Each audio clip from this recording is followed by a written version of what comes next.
नमस्कार.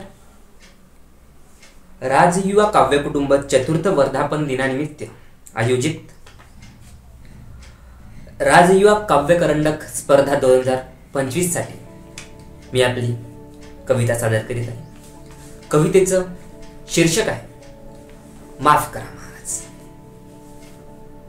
माफ करा महाराज, पण 400 वर्षानंतर सुद्धा आम्ही तुम्हाला समजू शकलो नाही.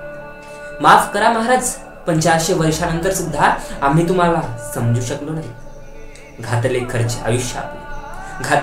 आयुष्य आपले येथील गोरगरीब साऱ्या जनतेसाठी. घातले खर्च आयुष्य आपले येथील गोरगरीब आणि साऱ्या जनतेसाठी. तरी महाराज आम्ही तुमचे विचार घेऊ शकलो नाहीत. आणि माफ करा महाराज, आम्ही तुम्हाला समजू शकलो नाही. महाराज तुमच्या काळात मावळा हा एकनिष्ठ होता. तुमच्यासाठी स्वतःचा वाडा विकायला तयार होता. महाराज तुमच्या काळी मावळा हा एकनिष्ठ होता. तुमच्यासाठी स्वतःचा वाडा विकायला तयार होता. पण आता परिस्थिती बदलली राजे. तुमच्याच पुतळ्यात भ्रष्टाचार सुरू झालाय राजे.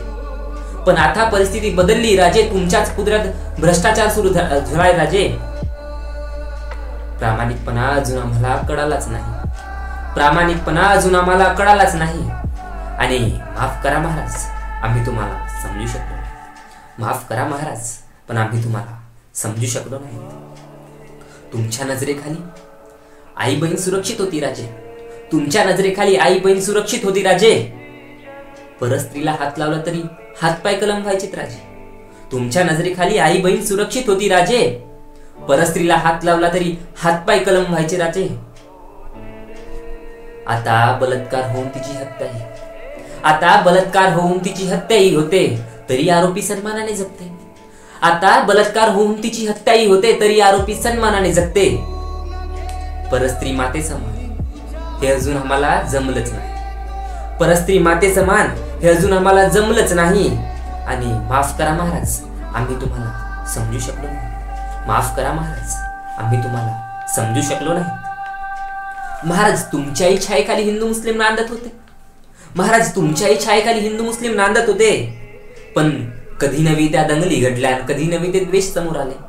महाराज तुमच्याही छायेखाली हिंदू मुस्लिम नांदत होते. पण कधी नव्हे त्या दंगली घडल्या, कधी नव्हे ते द्वेष समोर आले.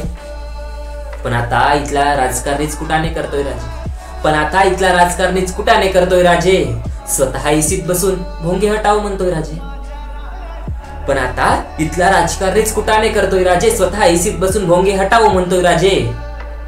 धर्माची व्याख्या अजून आम्हाला कळालीच नाही. आणि माफ करा महाराज, आम्ही तुम्हाला समजू शकलो नाही. महाराज शेतकऱ्याच्या भाजीच्या देठालाही हात लावायचा नाही अशी सक्त ताकीद होती ना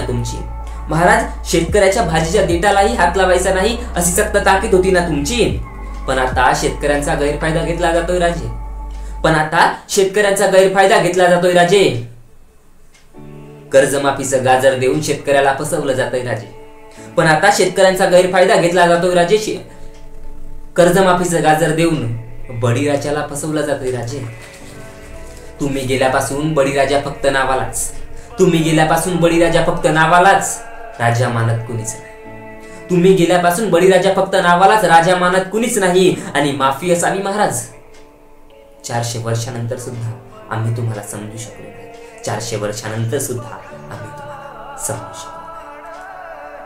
धन्यवाद.